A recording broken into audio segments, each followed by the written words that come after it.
Hello, y'all. I am starting to record this video on Saturday, July 16th. Our Lady of Mount Carmel. I don't know if I'll post it today. I might. I don't even know if I'm going to post it at all. It's not going to be a popular message. And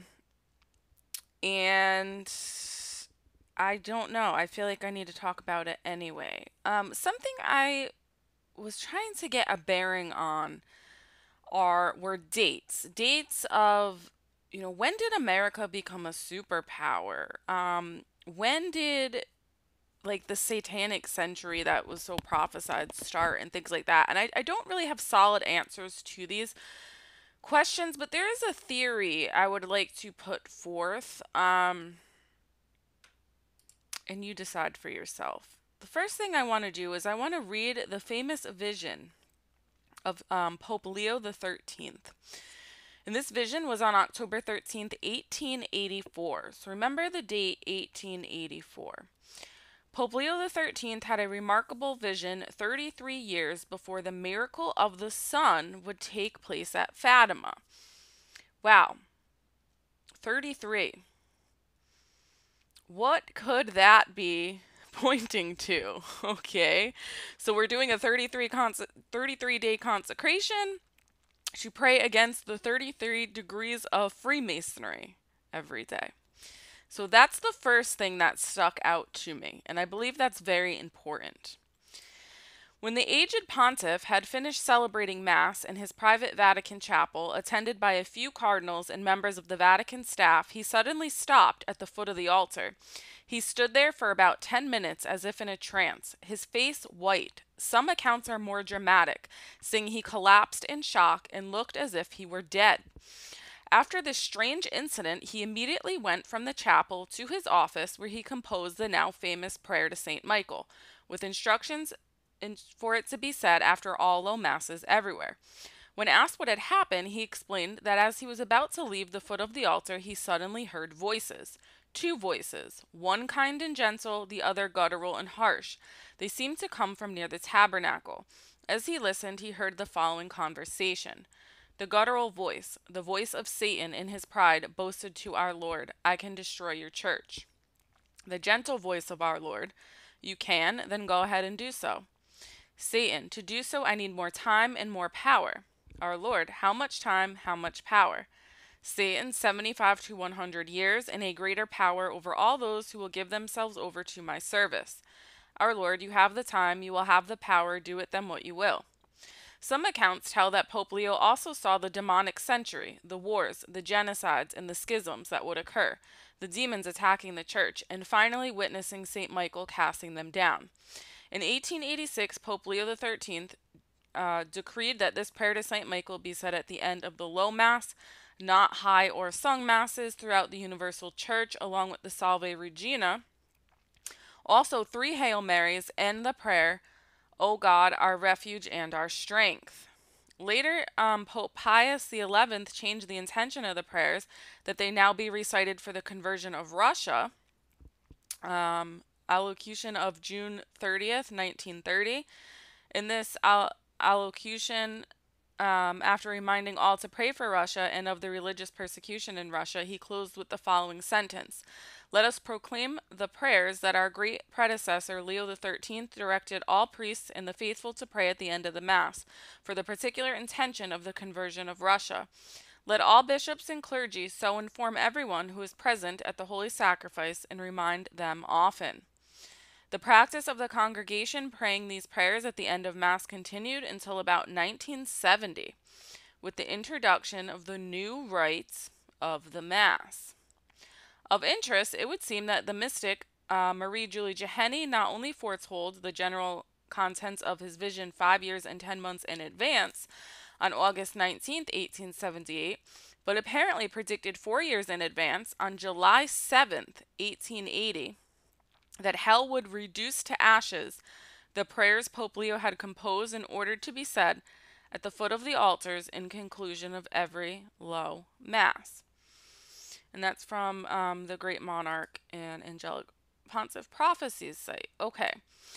I find it very interesting that a lot of these mystics, a lot of these really good, solid prophets who talk a lot about this stuff, were in the popped up in the 1800s, right around this time that St. Leo was having this vision. That's very curious to me because there's a lot of other stuff hard at work around this time. So let's take a quick, I don't know, maybe a quick cruise through United States history. Now, I understand like people don't want to give this message because nobody wants to be labeled as unpatriotic. I don't have that problem. I don't care. I went to war. I'm a combat veteran. I'll say what I want to say about America. That's how I feel about it. The more I look into the history of America, and especially the founding documents, the harder time I have concluding that America was founded on the divine law and principles. Now, one can make the argument that she was founded on the natural law, but what she was founded on were the ideals and ideology of the Enlightenment.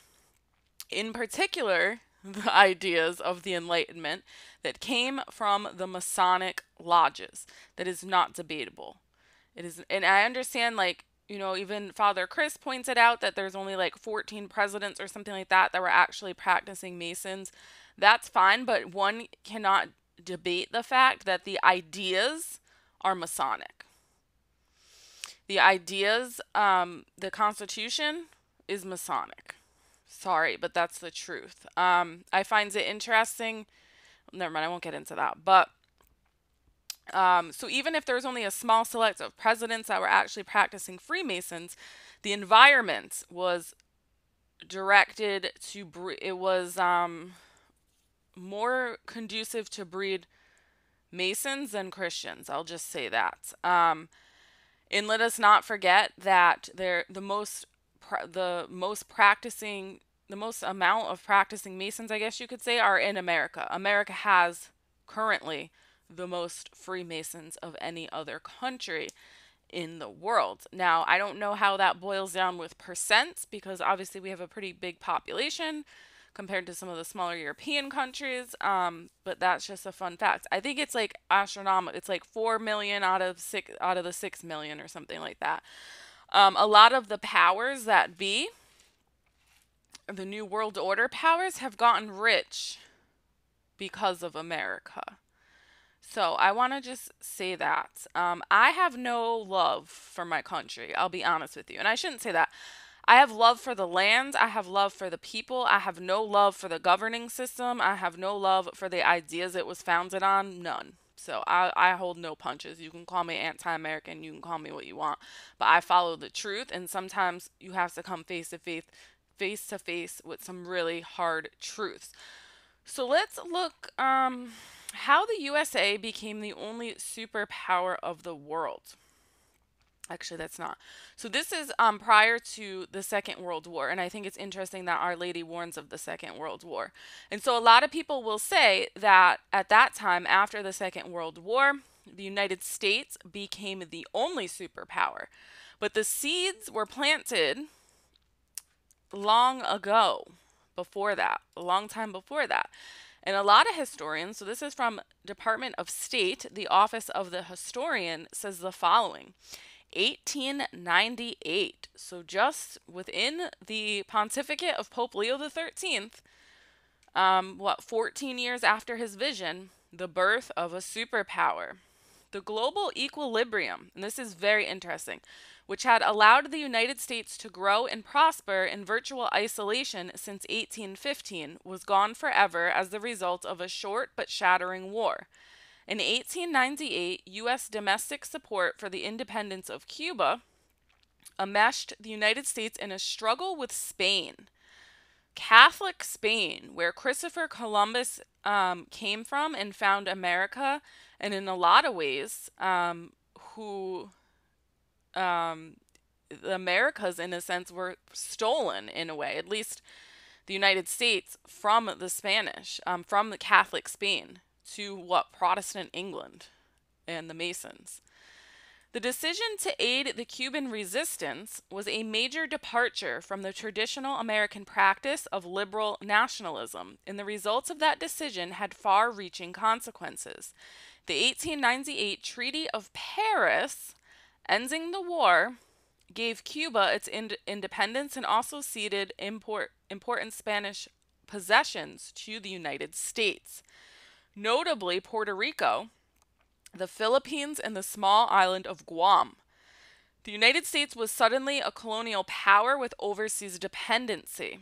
The assumption of colonial responsibilities reflected not only the temporary enthusiasms of 1898, but also marked a profound change in the diplomatic posture of the United States. The foreign policies of the early 19th century had less relevance at the dawn of the 20th century because the nation had changed. The United States had almost all the attributes of a great power. It stood ahead or nearly ahead of almost all other countries in terms of population, geographic size, and locations on two oceans, economic resources, and military potential. Foreign policy had to change to meet these new circumstances. President William McKinley drew attention to the new situation, and I believe President McKinley was a Freemason. Don't quote me on that.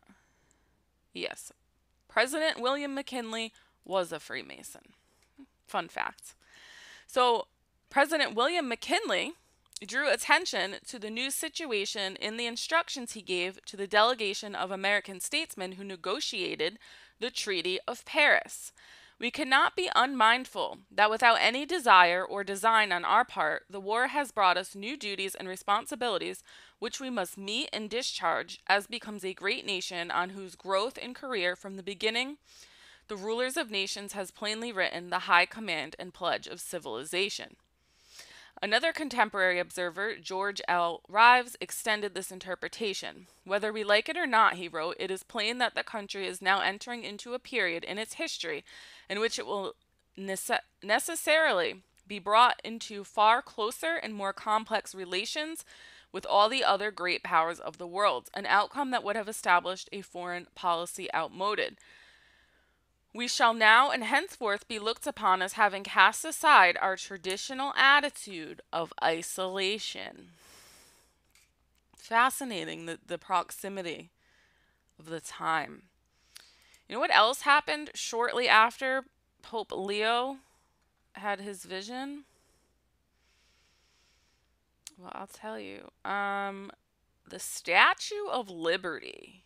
Yeah, the beloved Statue of Liberty that is supposed to signify freedom, which we'll get to in a minute, was dedicated October, the same month, 28th, 1886. So 2 years later. Was it 2 years later? When did I say his vision was? 1884. Yeah, 2 years later, almost to the day.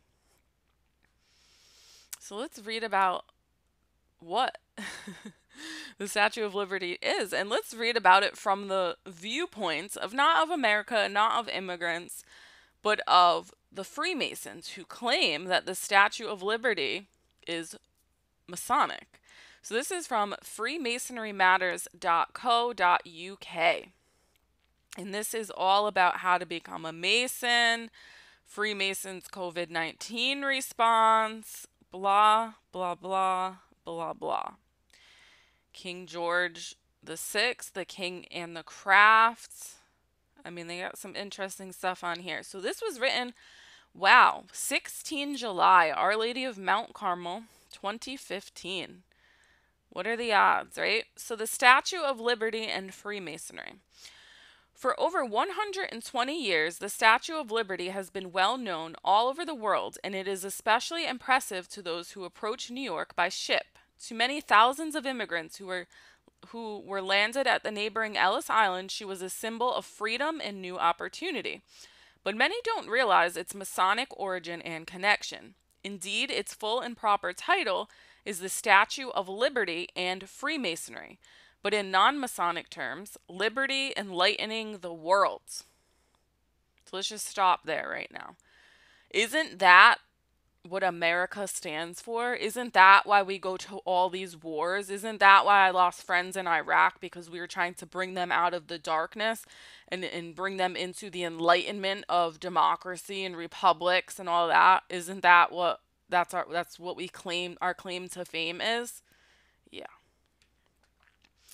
Interesting, the proximity to Pope Leo's vision. I wonder what our Lord could have been talking about, showing him that vision. I wonder which country, aka the headquarters of Masonry, was about to also rise to power.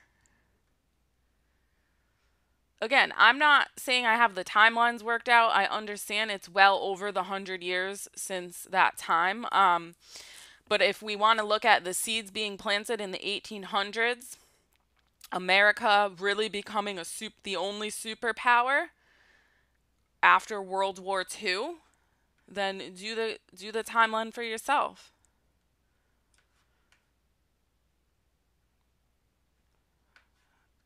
We're about up, is my point. All right, sorry. Anyway, the idea began in Paris, and notice the Paris Treaty, the Paris Agreement, signed by, or at least in part dictated by, Masonic president William McKinney, or whatever his name was.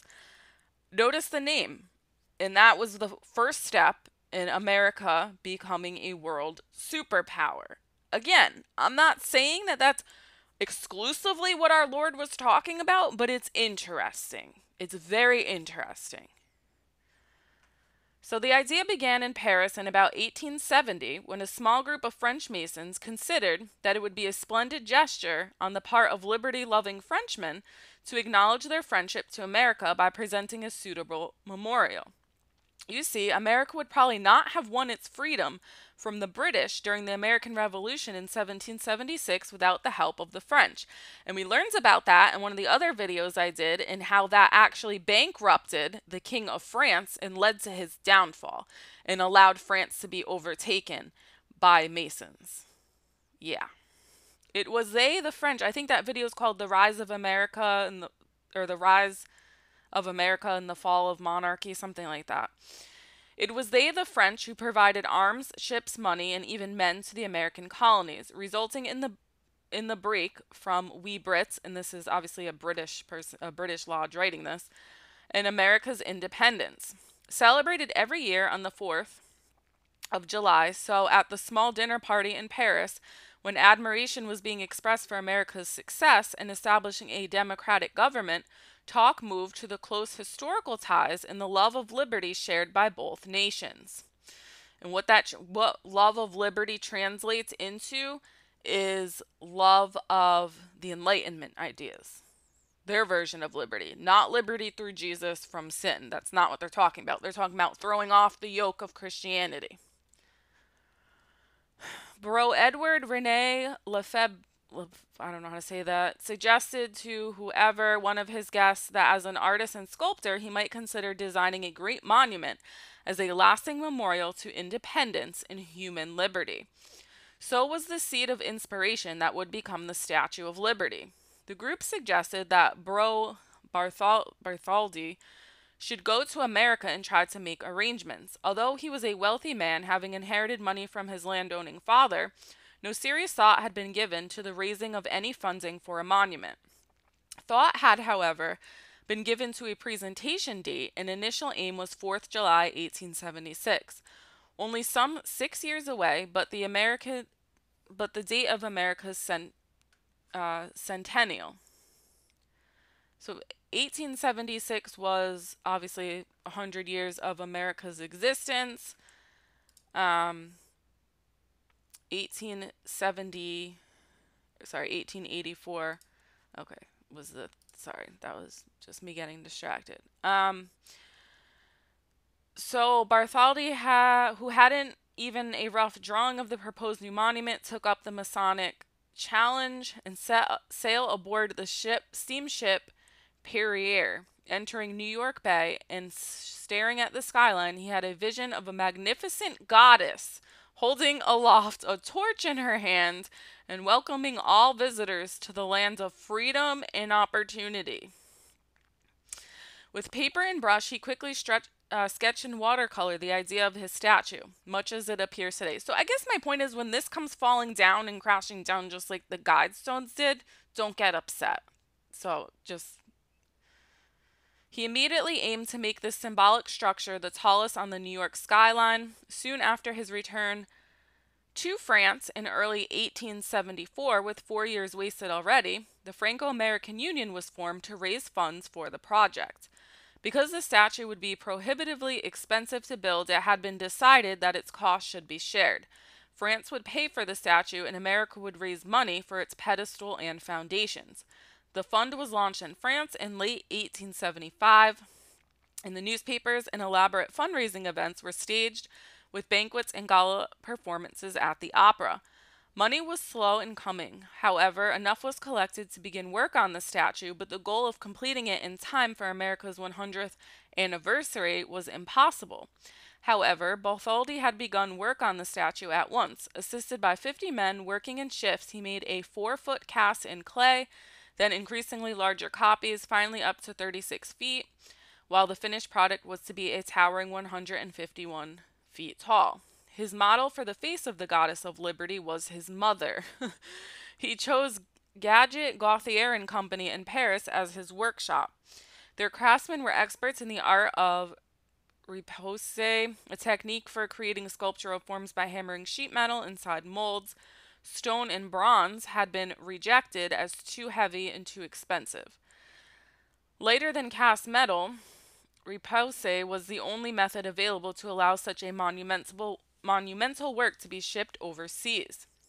The intricate skeleton for the statue was designed by another mason, Bro Alexandre Gustave Eiffel, already well known for his brilliant iron railroad bridges, and later, yes, you guessed it, the Eiffel Tower, finally erected some 10 years later in 1889. Bartholdi decided that if the statue could not be completed in time for America's centennial, at least the raised arm and torch could be finished for display at the International Centennial Exhibition in Philadelphia. While 300,000 French people paid to watch the work, 20 men worked 24 hours a day, 7 days a week to meet the deadline. However, even with overtime, the arm and torch were not finished in time for the opening of the exhibition, but they did arrive just before the fair closed and were then moved to New York. Okay.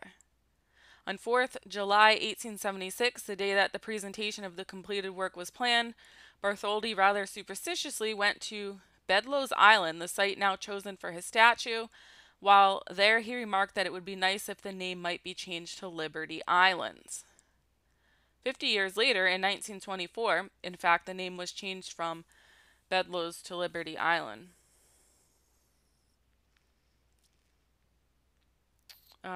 He met his wife in the same year. On his return to France with his new wife, he set himself a new goal to complete the statue's head. They needed more funds. Blah. He died before it was finished. Finally and completely built in June of 1884, 10 years after Bartholdi's return to France. Until the spring of 1885, Liberty remained in Paris, where she began to be dismantled for the long voyage. So finally and completely built in the June of 1884. The famous vision of Satan's century, October 13th, 1884. How interesting. The American press were critical of the project, especially its cost. They couldn't understand why the pedestal for the statue could cost as much as the statue itself. Congress refused a grant of $100,000, and another from New York for $50,000 was vetoed by the governor. Various money-raising efforts were put forward, but public apathy was almost as monumental as the statue itself. Even the rich and the famous seemed disinterested, and by 1884, just before Liberty was to leave for the USA, only $182,500 had been raised, and most of it had already been spent. Enter brother Joseph Pulitzer, now of the Pulitzer Prize fame. He was a Hungarian immigrant who had become a successful journalist, married a wealthy American lady, and bought a U.S. newspaper called The World. When he heard that the Statue of Liberty was about to die from lack of funds, he saw a chance of three opportunities. First, to raise funds for the statue, second, to increase his newspaper sale, and third, to blast the rich for their selfishness. Pulitzer set a target of 100,000 for his newspaper and taunted the rich, but also very cleverly offered to print the name of every contributor to the fund in the World's pages, no matter how small the amount. Imagine that. Masons using the media to get what they want. Wow! As much as things stay the same, or change, they stay the same, right? The statue, he said, was paid for by the masses of the French people. Let America respond in like manner. Don't wait for the millionaires. This is not a gift from the French millionaires, he wrote, but from all the people of France. His circulation increased by about 50,000 copies daily, and the money poured in, mainly single-dollar donations from grandmothers and school children. By August 1885, the $100,000 target had been achieved, and from more than 120,000 individual contributions, and it kept coming. Meanwhile, although at this point they only had the arm and torch, the statue was nominally, but formally, presented to the American ambassador on 4th July, 1884. Because the cornerstone of the pedestal was to be laid the following day, in 1884. The presentation was made by Bro Ferdinand de Lesseps, now head of the Unions Committee, who was famous for the building of the Suez Canal some 20 years earlier. Next day, in pouring rain, the impressive ceremony went ahead with full Masonic rites. I'm so sick of these people. I'm sorry if I'm yelling. The massive pediment was built within the old walls of Fort Wood and is in the shape of an 11-pointed star. The foundation alone needed 24,000 tons of concrete, the largest single mass at that time ever poured. At the bottom, the actual pediment is 91 feet square and tapers to 60 feet at the top. The whole base rises just short of 90 feet from the foundation. Even without the statue, the base was spectacular, and among the big crowds ferried out were 100 members of the Grand Lodge of New York and visiting Grand officers. The U.S. Army band played, and then the working tools were presented to the most worshipful brother William Brodie Grand Master, who in turn presented them to the wardens. A copper box was secreted under the cornerstone containing a list on parchment of the Grand Lodge Masons of New York, 20 bronze medals of the American presidents, all the current newspapers, and a specially written poem entitled Liberty. A newspaper reported the next day said by traditional ceremony the cornerstone was then tested and being found square, level, and plumb. The deputy Grand Master completed the work by applying the mortar and having the stone firmly lowered into place. The Grand Master then struck 3 blows with the gavel and declared the stone duly laid. The elements of the consecration, corn, oil, salt, and wine, were then presented and scattered, and addresses were given by various senators, the Grand Master, and the governor. In spite of the pouring rain, the whole ceremony was colorful, memorable, and impressive. The Statue of Liberty was still to come. Dismantled in Paris, every copper plate, beam, and section were outnumbered and coated. 350 huge separate sections were packed into 214 cases, and the whole shipment carried on a special 70-car train to the coast. It was craned onto the ship, XIII, and after a month at sea, arrived in June of 1885. A parade of when they did that, this was, I guess, well, a huge tricolor veiled her face. Arriving in America, Bro Bartholdi announced that the dream of his life had been accomplished. Unveiling day was 28th October, 1886, over 10 years late. A public holiday was granted, but sadly the weather was again rainy and foggy. Oh, what a shame. But the spirits of more than 1 million people lining the streets and shores in the bunting and tricolor decorated area could not be dampened. A parade of more than 20,000 passed through New York, led by the Grand Marshal and including many Masonic lodges. As the parade passed the office boys in Wall Street, the only area of the city working that day, unreeled hundreds of spools of ticker tapes from the windows. The very first New York ticker tape parade. Groups of people were taken by steamer to Bedloe's Island, and dignitaries from both nations were in abundance. The French ambassador was present and members of some of America's wealthiest families, the same families who had not contributed a single cent to the statue's pedestal, now jockeyed for position in the seats of prominence. Sarah, check this out. The ceremony closed with a benediction pronounced by the Grand Chaplain. The statue has been described as magnificent in its conception, wonderful in its design, and a masterpiece of engineering skill. The gigantic figure holding aloft a torch of freedom in her right hand and a book of laws in the other is quite awe-inspiring as you approach by ferry. It rears splendidly into the sky, casting its light far beyond New York Harbor, and isn't that what we're just all about here in America? Freemasons everywhere can be humble in the knowledge of the part that our fraternity had in the creation and erection of this remarkable structure, and each should recall his vows and obligations to further spread the light of freedom, truth, tolerance, and justice, which the Statue of Liberty in Freemasonry so grandly symbolizes. Things you won't hear on mainstream news. Sorry if I yelled the whole time. I don't know how to reconcile this with America has Christian roots. I just don't. So, I'm gonna leave it here because I'm almost speechless, even for me. Even for me. So y'all have a great night. I am gonna post this. It's 7:30 p.m. Joan of Arc Media out.